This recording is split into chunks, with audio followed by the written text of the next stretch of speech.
Livro de Ruth, capítulo de número 4, nós leremos do versículo de número 1 ao versículo de número 12 desse texto da Palavra de Deus.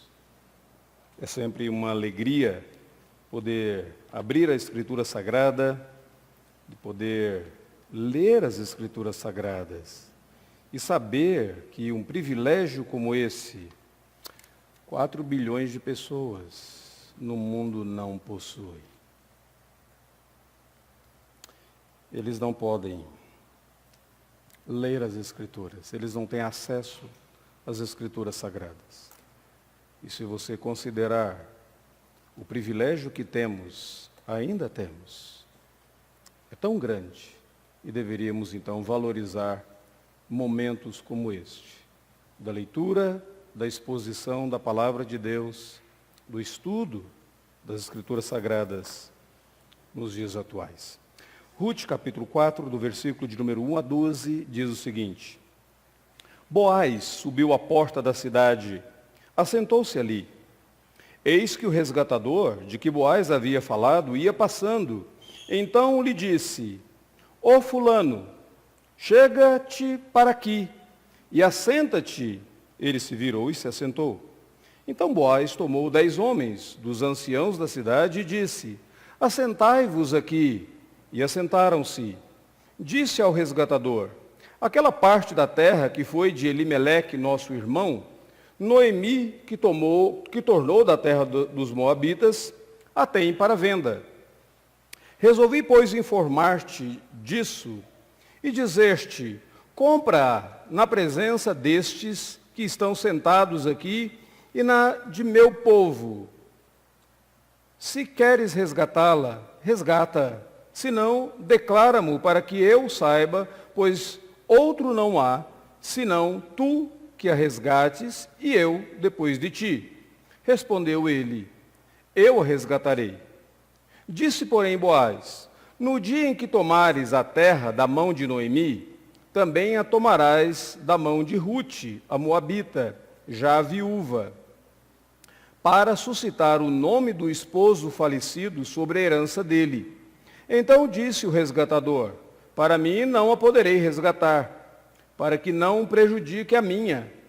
Redime tu o que me cumpria resgatar, porque eu não poderei fazê-lo. Era este outrora o costume em Israel. Quanto a resgates e permutas, o que queria confirmar qualquer negócio tirava o calçado e o dava ao seu parceiro. E assim se confirmava negócio em Israel.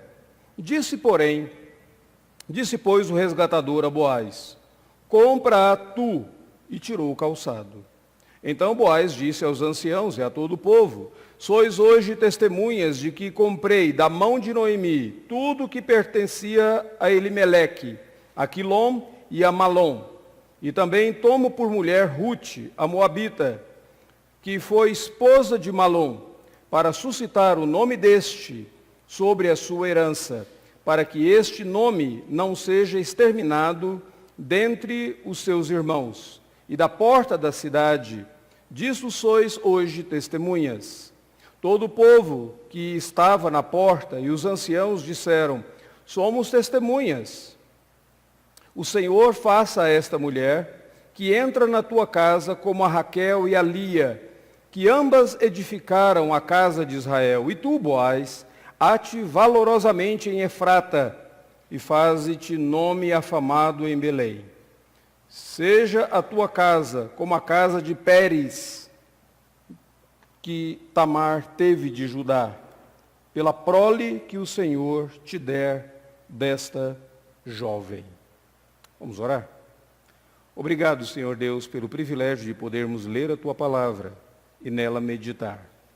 Fala, pois, ao nosso coração nesta manhã. Nós te suplicamos em nome de Jesus. Amém. A vida cristã é uma jornada que está sujeita a inúmeras dificuldades, problemas, percalços e assim por diante. Não é uma jornada sem problemas rumo ao reino celestial, mas nós temos inúmeros problemas. Nessa jornada, nessa caminhada, nós encontramos despenhadeiros, Nós encontramos perigos e dificuldades, às vezes, que não conseguimos imaginar. Jesus Cristo mesmo disse, no mundo passais por aflições. A palavra aflição, utilizada ali por Jesus naquele momento, é a ideia de pressão, pode ser traduzido por pressão. Quando as pessoas pressionam algo, quando elas pisavam as uvas para das uvas produzir vinho. No mundo passais por aflições. Nós somos pressionados nesse mundo. Esse mundo não é a nossa zona de conforto. Esse mundo não é o nosso destino final. A história de Ruth é uma boa ilustração, uma boa demonstração das dificuldades que os servos de Deus podem encontrar nesse mundo. Se você se lembra da história de Ruth, você vai se lembrar que logo no início, no primeiro capítulo, tanto Noemi quanto Ruth perdem os seus maridos e ambas ficam viúvas. Não bastando apenas a viuvez, ambas também se tornam desprovidas de filhos. Os filhos de Noemi morrem, Malom e Quilion, e Ruth nunca teve filho, na verdade. Aquelas duas mulheres, viúvas sem filhos, estavam num contexto totalmente desamparadas, desprovidas. Por causa disso, quando elas retornam para Belém de Judá, elas têm que trabalhar e têm que ter o próprio sustento. O capítulo de número 2 diz que Ruth foi para o campo de colheita de cevadas, e ela colhia cevadas e trazia para sua sogra, e aquele era o alimento daquelas duas mulheres. Todavia, aquelas duas mulheres também foram beneficiadas por algumas leis que existiam em Israel. Eram chamadas leis beneficentes ou leis humanistas, e elas beneficiaram aquelas duas mulheres. A primeira lei era a lei da colheita. Se elas eram viúvas e se Ruth era estrangeira, ela era protegida pela lei e ela poderia ir aos campos e colher espigas dos cantos das plantações ou alguma coisa que caísse no chão enquanto os trabalhadores estivessem colhendo, e ela poderia levar para casa. Então ela não teria que plantar, cuidar, cultivar e depois colher. Ela poderia participar da colheita porque ela era viúva e ela era uma estrangeira em Israel. Uma segunda lei que vai beneficiar essas mulheres está no capítulo de número 4, que era a lei do resgate da terra, da propriedade.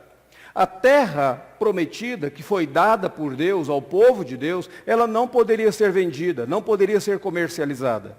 Nenhum israelita poderia vender uma terra, por exemplo, para um moabita, ou para um cananita, ou para um filisteu, povos que moravam naquelas regiões naquela época. O que eles podiam fazer, se eles chegavam numa situação de empobrecimento tão grande que eles precisavam, eles poderiam vender o direito de cultivar a terra para outra pessoa. Então essa outra pessoa comprava o direito de cultivar aquela terra que continuava pertencendo àquele que havia recebido essa terra por herança. Ele cultivava essa terra por um determinado período, e se ele cultivasse a terra digamos, chegasse o ano do jubileu, ele tinha que perdoar a dívida da pessoa. Ou, se houvesse um parente próximo daquela família empobrecida, e ele tivesse posses, dinheiro, aquele parente próximo poderia comprar de volta o direito de cultivar a terra, e ele poderia resgatar. Essa palavra resgatar vai aparecer inúmeras vezes na história de Ruth, porque Ruth fala de alguém que era o resgatador. Boaz apresenta-se nessa história como sendo o resgatador. Então, essa história de Ruth é uma história daquelas duas mulheres, mas é a história do que implica para a realização desse resgate. E aquele resgate, de alguma maneira, apontava para o que Deus faz comigo e Deus faz com você. Deus nos resgatou, Deus nos resgata, Cristo é o verdadeiro resgatador. Pois bem, quando nós chegamos no capítulo de número 4, logo você percebe que o capítulo 4 está dividido em duas partes. A primeira parte fala sobre esse processo utilizado por Boaz para resgatar a parte da terra que pertencia ao marido de Noemi, Elimeleque, que havia morrido. Então, do versículo de número 1 a 12, você tem aqui os contornos de todo esse processo. Você tem aqui Boaz exercendo o seu direito de ser um resgatador daquela terra. A segunda parte do capítulo de número 4 dá um pequeno vislumbre da vida doméstica de Boaz e Ruth. Boaz se casa com Ruth, e então, o que acontece? Eles têm um filho chamado Obed, o nascimento do pequeno Obed na família de Boaz e Ruth. Nós iremos nessa manhã observar apenas a primeira parte desse capítulo.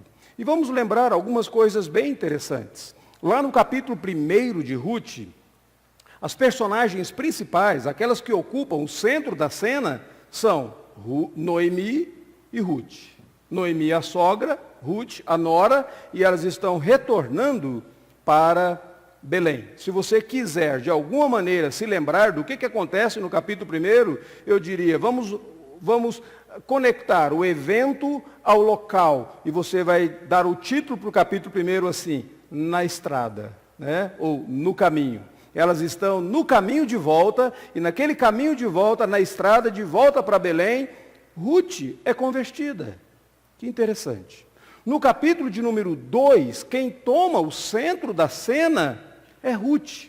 Ela foi a pessoa que tomou a iniciativa de ir colher espigas. Ela saiu da casa da sua sogra, Noemi, e ela foi colher as espigas. E lá naquela lavoura de cevada, ela se encontrou com Boaz pela primeira vez. Se você quiser conectar o evento ao local, então, capítulo 1 é na estrada, capítulo 2 é no campo, ou na colheita, na lavoura, se você quiser colocar assim. O evento se passa ali. No capítulo 3, quem toma a iniciativa agora não é Ruth, é Noemi. No capítulo 3, Noemi toma a iniciativa e ela diz assim para Ruth, filha, eu vou conseguir um marido para você. Veja bem, se uma sogra diz, eu vou conseguir um marido para você, certamente ela vai conseguir, certo? Então, ela diz, minha filha, eu vou conseguir um marido para ti. E ela diz, você vai fazer o seguinte, você vai tomar banho, você vai colocar os seus melhores vestidos, você vai se perfumar, e à noite você vai lá para a eira, lá para o terreiro de debulha de cereais, e você vai se encontrar com Boaz, você vai observar onde ele se deita, você se deita perto dele, descubra os pés dele, porque descobrindo os pés, à noite com o vento frio, de alguma maneira ele vai acordar para cobrir os seus pés, e quando ele acordar, ele perceberá que você estará lá, e você então diz para ele que você é Ruth, e ele é o resgatador. Ruth fez tudo que a sogra dela mandou, exceto o fato de que a sogra dela havia dito, você escuta bem, minha filha, e você fará tudo o que ele te disser. Ruth não ouviu. Ela disse para Boaz o que Boaz devia fazer. Ruth era assim, um tanto quanto além da época dela. Ela vira para Boaz e, em outras palavras, diz para ele, casa-se comigo. Quem pediu em casamento foi Ruth, não foi Boaz. Ela era bem mais avançada do que você imagina. Então, se você quiser conectar o evento ao local, o capítulo 3, o evento é na eira, ou no terreiro de debulha. Mas agora chegamos no capítulo 4. No capítulo 4, quem toma a iniciativa não é nem Ruth e nem Noemi. Quem toma a iniciativa no capítulo 4 é Boaz, o resgatador. Versículo de número 1 diz, Boaz subiu à porta da cidade e se assentou ali. E ele vai para a porta da cidade, na porta da cidade, o que ele faz? Ele reúne 10 anciãos, são testemunhas de algo que haveria de acontecer. A porta da cidade era o tribunal de recursos na cidade. Se você observar na Bíblia Sagrada, você verá que os anciãos, aqueles que julgavam os líderes da cidade, eles sempre se assentavam na porta da cidade. Isso é antigo, desde a época de Sodoma e Gomorra. Ló era aquele filho, aquele sobrinho de Abraão, que estava lá assentado nas portas de Sodoma e Gomorra, quando os anjos vieram a Sodoma e Gomorra. Ali, Boaz toma a iniciativa de finalmente comprar a parte que pertencia a Noemi e exercer o seu direito de resgatador. Se você quiser conectar, então, o evento ao local, capítulo 4, o evento é no portão da cidade. No caminho, capítulo 1, na lavoura, capítulo 2, na eira, capítulo 3, no portão da cidade, capítulo 4, essa primeira parte. O capítulo 4 é diferente dos outros capítulos. Veja bem, no capítulo 3, tudo o que aconteceu no capítulo 3 foi durante a noite. Foi restrito, só os dois conversaram. No capítulo 4, o que está acontecendo agora é a céu aberto, público, no portão de entrada da cidade. No capítulo 4 também, nós temos algumas informações que não apareceram antes. Em nenhum outro momento você leu que Noemi tinha um campo. Mas agora, no capítulo 4, Boaz chama o resgatador e diz assim, versículo de número 3, aquela parte da terra que foi de Elimeleque, nosso irmão, Noemi, que tornou da terra dos Moabitas, a tem para venda. Você não sabia disso? O escritor bíblico escondeu essa informação, ou reservou essa informação para ele, até esse exato momento. O fato é que, provavelmente, quando Elimeleque foi para o país de Moabe, ele deve ter vendido o direito de uso da terra. E agora, Noemi estava de volta, e esse direito precisava ser resgatado. Quem poderia resgatar era um parente próximo, porque a terra não poderia passar para outra família, deveria ficar dentro daquele círculo familiar. Aliás, o capítulo 4 também mostra para mim e para você um pouquinho da esperteza de Boaz. Boaz será muito esperto no capítulo 4. Porque quando ele fala, ele diz, olha, eu não sou o único resgatador, existe um outro resgatador, e ele é mais próximo do que eu, então ele tem o direito de agir primeiro. Ele chega para aquele outro resgatador, que ele chama de fulano, não é? Ele só vira para ele e diz, ô fulano, senta aqui. E o fulano senta ali, ele diz, sabe aquela terra que Noemi tem? Pois bem, ela colocou à venda. Você tem o direito de comprar primeiro. Ele diz, eu vou comprar. Ele diz, só que tem um pequeno problema. Se você comprar a terra, você tem que se casar com Ruth, a Moabita. E o primeiro filho dela, do relacionamento dela contigo, vai receber o nome do marido dela que morreu. Boaz, ele é muito esperto aqui. Ele vinculou duas leis que está lá no livro de Levítico.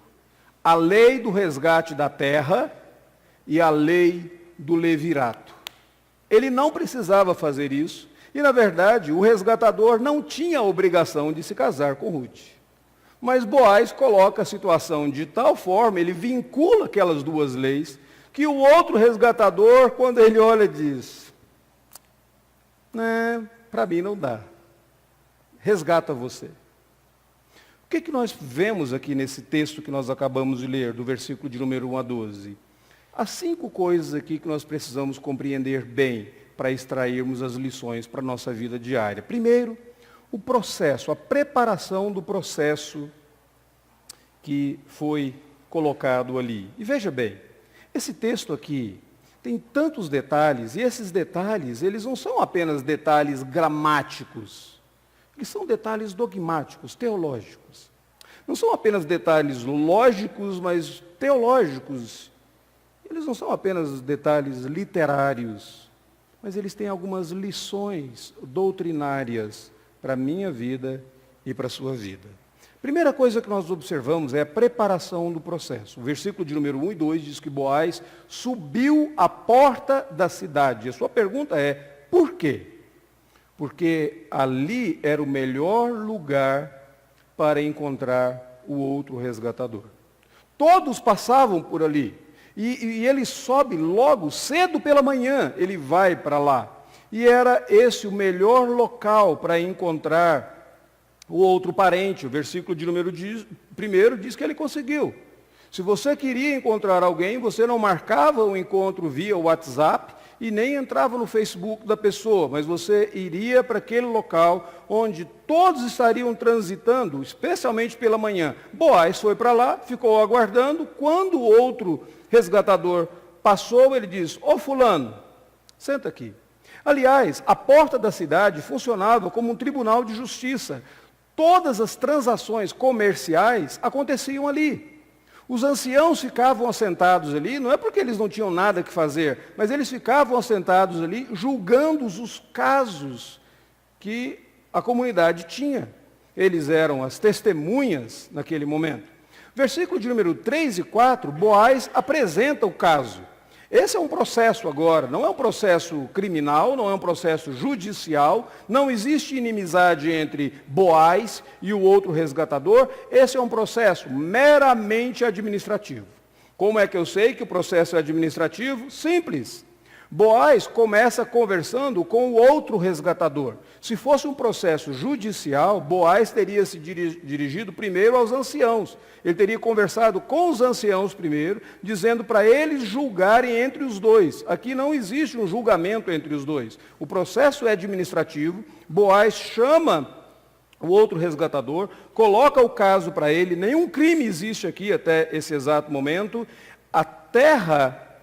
o direito foi apresentado da terra de Noemi e o caso foi colocado daquela maneira. O outro parente aceitou comprar a terra. Ele diz no versículo de número 4, eu a resgatarei. Ele quer resgatar a terra. Talvez ele tivesse a ambição de ter mais lucro, de poder plantar mais, de poder ter uma lavoura maior, de poder de alguma maneira ter um nome mais afamado naquele momento. Mas Boaz é um pouquinho mais esperto.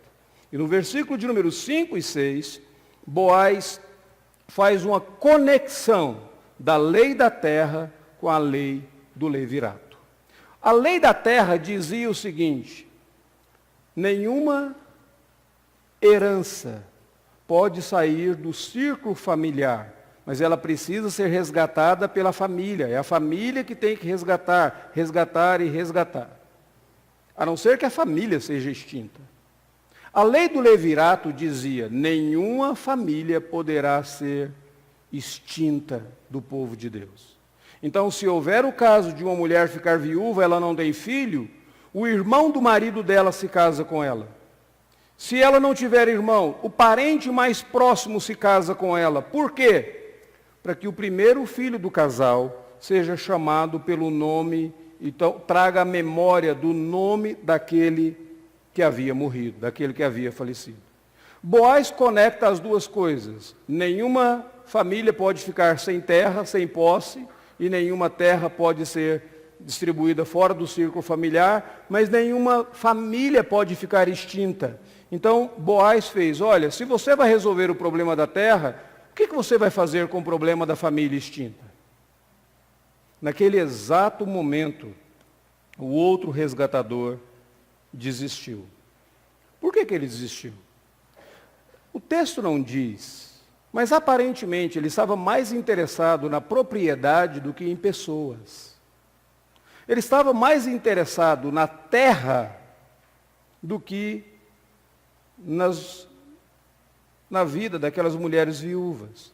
Talvez ele tivesse calculado o custo, dizendo, olha, se eu me casar com mais uma mulher, ele já era casado, se eu me casar com mais uma mulher, vai prejudicar o meu relacionamento com a minha. Ele diz isso no versículo de número 6. Ele não tem certeza se elas vão se relacionar bem. Ele não tem certeza se vai ser mais dispendioso. E talvez ele ele tenha desistido do negócio, porque o primeiro filho do casal futuramente teria direito sobre aquela terra que foi comprada. Seria mais ou menos o seguinte, eu vou comprar uma terra, mas no final eu não vou ficar com ela. No final vai ficar com o menino que nascer do meu casamento com Ruth. Ele estava mais interessado em propriedade do que pessoas. Além do mais, a tradição judaica, a Bíblia não diz isso, mas a tradição judaica sempre diz que ele não quis casar com ela porque ela era moabita. E por uma atitude preconceituosa, ele não quis casar com aquela mulher. Ele não queria que o sêmen dele se misturasse com o sangue estrangeiro de uma moabita.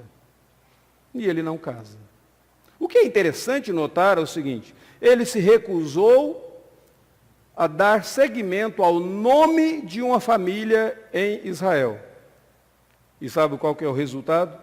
O nome dele não aparece no texto bíblico. Ele só é chamado de fulano. Parece que até mesmo por juízo de Deus, o nome dele não aparece aí. Na verdade, no hebraico, a palavra que aparece é Polani Almoni. Soa como italiano, não é? Polani Almoni. Não é que ele era um italiano que havia imigrado para a terra de Judeu. É que Polano Almoni significa fulano. Alguém sem nome. Fulano ou cicrano. Seria mais ou menos a mesma expressão. Certamente Boaz conhecia o nome dele. Mas o escritor bíblico não coloca o nome dele. Por quê? Porque ele não quis dar continuidade ao nome de uma família no povo de Deus. Versículo de número 10, 7 até 10, fala da confirmação da transição. E o processo é engraçado. Primeiro, os anciãos estavam ali, e os anciãos são testemunhas, dizendo que todo o processo ocorreu na mais perfeita legalidade. E como é que o processo, que o negócio era confirmado? O indivíduo tirava uma sandália, e na época que o texto foi escrito, não era esse o costume, mas antigamente, este era outrora, na época de Ruth era assim, era o costume. Então quem está escrevendo depois de Ruth, certo? Ele está dizendo aqui no versículo de número 7, este era outrora o costume em Israel. Quando alguém fazia negócio em propriedades, resgates e propriedades, ele tirava um sapato, tirava uma sandália e ele dava para outra pessoa. E você vai dizer, o que significa isso? Em primeiro lugar, na Bíblia Sagrada, os pés simbolizam posse e domínio. Inúmeras vezes na Bíblia Sagrada, quando o povo de Deus entra na terra prometida, Deus diz assim, onde pisar a planta do teu pé, eu te darei como terra prometida.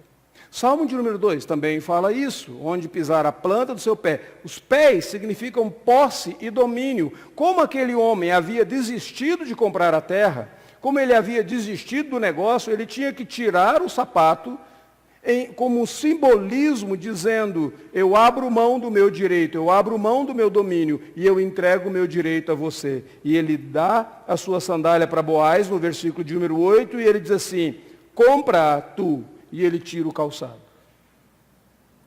E ele entrega para Boaz. Então, ao invés de uma escritura, o indivíduo comprava muita terra, deveria ter uma coleção de sapatos em casa. Só que um pé apenas, né? Então, para provar que você tinha o direito de ter aquela posse, você teria esses sapatos. Termina a transação, versículo de número 11, não é Boaz quem fala, versículo 11 e 12, agora os anciãos e todas as pessoas que estão assistindo, são elas que falam. E elas abençoam Boaz. E a bênção é mais ou menos o seguinte, que esta mulher seja como Raquel e como Lia.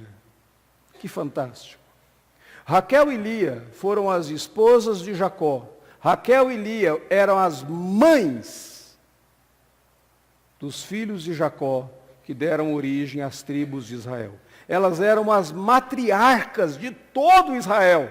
Quando eles dizem que essa mulher, essa moabita, essa Ruth, essa estrangeira, que ela seja como Raquel e Lia, eles estão dizendo que ela seja totalmente inclusa no povo de Deus. Agora, eles não estão agindo com preconceito. Eles estão dizendo que Deus abençoe você, conectando essa mulher, Ruth, às mulheres mais lembradas na história de todo Israel.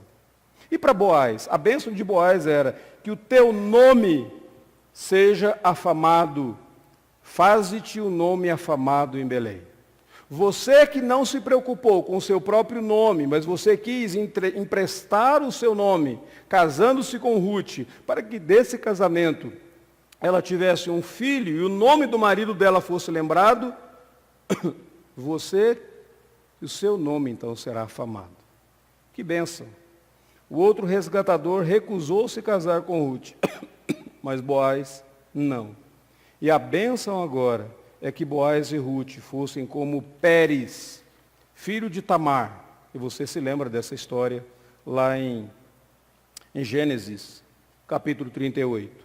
Tamar foi aquela mulher que deu à luz a 2 filhos, a Judá. E agora esses belemitas, esses judeus aqui estão dizendo que a vida de você com Ruth, seja a casa de vocês, seja como a casa de Pérez, o nosso patriarca mais amado, que vocês sejam pessoas amadas aqui também. O que isso tem a ver comigo e com você? Quais são as lições doutrinárias e teológicas que nós podemos extrair dessa história? Primeiro, eu quero que você observe o preço do resgate. Resgate é algo que custa caro. E no versículo de número 1 a 10, mostra o que Boaz teve que fazer para ser o resgatador. Ele teve que organizar toda aquela ação, tomar a iniciativa. Ele teve que correr o risco de ter o plano dele fracassado. Quando ele contou aquela história para o outro resgatador, ele disse, olha, Noemi tem uma terra e ela está vendendo, você é o resgatador, ele diz, eu compro. Ele correu o risco de ter o seu plano fracassado. Ele teve que abordar o assunto de uma maneira completa, dizendo, você não pode resgatar apenas a propriedade, você tem que resgatar também Ruth e Noemi junto com ela, você tem que resgatar as pessoas. Ele abordou o assunto de uma maneira completa. Ele pagou o preço pela propriedade. E ele assumiu o relacionamento público com Ruth e tudo o que envolvia com a história de Ruth. Ela era moabita, ela era de um povo que adorava um ídolo satânico, sim. Ela era uma viúva, sim. Ela vinha dos moabitas, cujas mulheres tinham a fama de serem prostitutas e seduzirem o povo de Deus lá na época de Moisés, sim. Todo esse histórico do passado, do presente, é abraçado por Boaz. Redenção e resgate é algo que custa um preço alto. Jesus Cristo também pagou um preço alto. Nós estamos nos aproximando do Natal. E nesse período nós nos lembramos do Cordeiro Jesus, que veio ao mundo para pagar o preço do resgate daqueles que lhe pertencem. A Bíblia diz assim, sabendo que não foi mediante coisas corruptíveis, como prata, ouro, que fostes resgatados do vosso fútil procedimento que vossos pais vos legaram, mas pelo precioso sangue, como de cordeiro, sem defeito e sem mácula, o sangue de Cristo. Redenção custa caro e Jesus pagou com o sangue dele. Tem um quadro na arte contemporânea, tem um quadro muito interessante de um pintor inglês chamado William Holman Hunt. Ele pintou um quadro, o título do quadro é A Sombra da Morte. Esse quadro é a figura de Jesus, trabalhando numa carpintaria, quando jovem ainda, e de repente ele levanta os braços para descansar um pouco do seu trabalho, para fazer um alongamento, e quando ele levanta os seus braços assim, a luz do sol que brilha na carpintaria projeta a cruz de Jesus logo atrás dele. E é interessante que no momento que ele levanta os seus braços, a mão repousa justamente no lugar que estava um martelo e no outro lugar os cravos.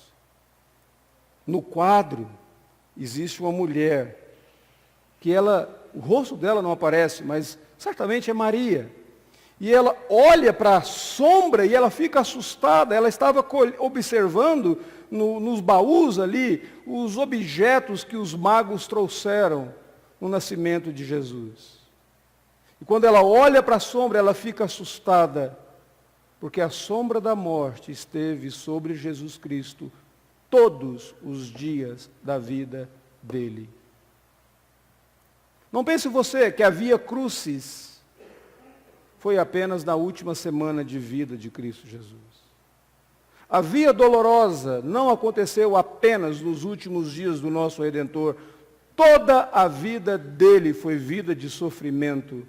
A sombra da morte estava sobre ele, porque resgate, redenção, custa caro.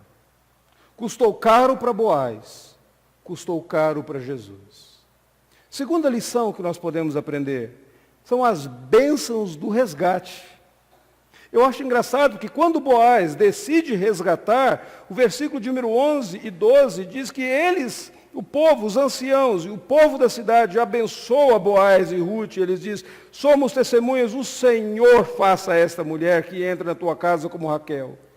Quais são as bênçãos que vêm do resgate? A bênção da inclusão completa na história do povo de Deus.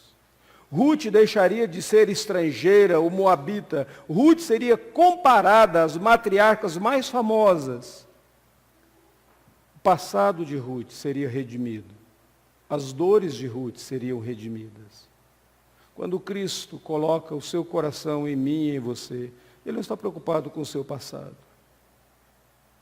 Ele não está preocupado com a sua história, Ele não está preocupado com os erros que você cometeu. Mas Ele te compra para te redimir, para te restaurar. E você é completamente incluído na história do povo de Deus, da família de Deus. Depois, a bênção de ter um nome reconhecido. Boaz recebeu o nome Faze-te afamado em Belém. E coisa interessante, porque quando eu e você somos resgatados, nós também recebemos um novo nome. Nós somos chamados cristãos. Sabe o que significa a palavra cristão? Cristinho, pedaço de Cristo, andando por esse mundo. Por onde você vai, você leva o nome de Cristo sobre você. Você recebe um novo nome, um nome afamado, um nome que é conhecido pelo Pai Celestial e um nome que é temido no inferno.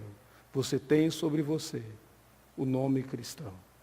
Uma outra bênção do resgate é a bênção de sermos objetos especiais do cuidado de Deus. É engraçado porque quando os anciãos abençoam, ele diz: o Senhor faça isso com você, o Senhor te dê filhos dessa jovem. Em outras palavras, está dizendo, Deus vai tomar a atitude ativa na sua vida de agora em diante. Você é objeto especial do cuidado de Deus. A vida cristã nesse mundo não é vida sem dificuldades. Todavia, a vida cristã conta com a intervenção de Deus nas coisas mais ordinárias. Negócios, família, casamento. E esse capítulo 4 fala da intervenção de Deus nos negócios de Boaz, no casamento de Boaz e mais tarde na família de Boaz. Tudo isso é apenas uma demonstração do que Deus fez na vida de Ruth. Mas quando eu e você vamos para o Evangelho, nós vemos o que Deus fez por nós, na nossa vida. Estamos próximos àquele momento que comemora o Natal. E no Natal nós lembramos que Jesus Cristo se encarnou, nasceu em Belém de Judá, para pagar o preço pelo nosso resgate. Resgate é caro. E custou o sangue de Jesus. Jesus é aquele que nasceu para morrer, para resgatar a mim e a vocês. Quando Jesus se encarnou e pagou o preço, Ele fez isso para que eu e você recebêssemos as bênçãos do próprio Deus. Fomos incluídos na família de Deus. Somos chamados filhos e filhas de Deus. Recebemos sobre nós o nome de Cristo Jesus. Temos um novo destino, uma nova história, um novo viver. Jesus tomou sobre ele os meus pecados, as minhas dores, o meu histórico de transgressões. E Ele coloca sobre mim a sua justiça. Ele me lava no seu sangue. E Ele me dá um histórico de retidão. E Ele permite que eu ande com Ele. Nós somos objetos do cuidado especial de Deus. Ele diz, eis que estou convosco todos os dias, até a consumação dos séculos. A presença contínua do Emanuel, Deus conosco, todos os dias da nossa vida. E Ele nos redime das nossas dores, das nossas aflições. Vamos orar neste momento?